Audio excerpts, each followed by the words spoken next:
بسم الله الرحمن الرحيم الحمد لله رب العالمين والصلاة والسلام على سيد المرسلين وعلى آله وصحبه أجمعين أما بعد.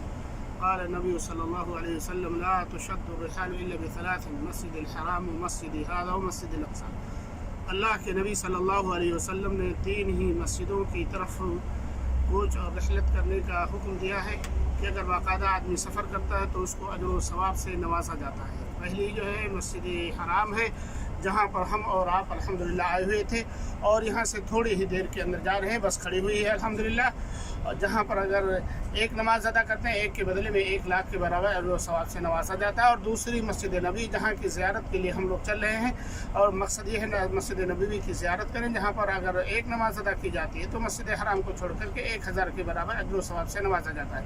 تیسری مسجد اقصی ہے، جہاں پر اگر کوئی شخص ادا کرتا ہے تو وہاں پر 500 کے برابر اجر و ثواب سے نوازا جاتا ہے. اللہ تعالیٰ سے دعا ہے کہ اللہ تعالیٰ ہم سب کو مسجد حرام، مسجد نبوی اور مسجد اقصی کی زیارت کرنے کی توفیق عطا فرمائے. آمین.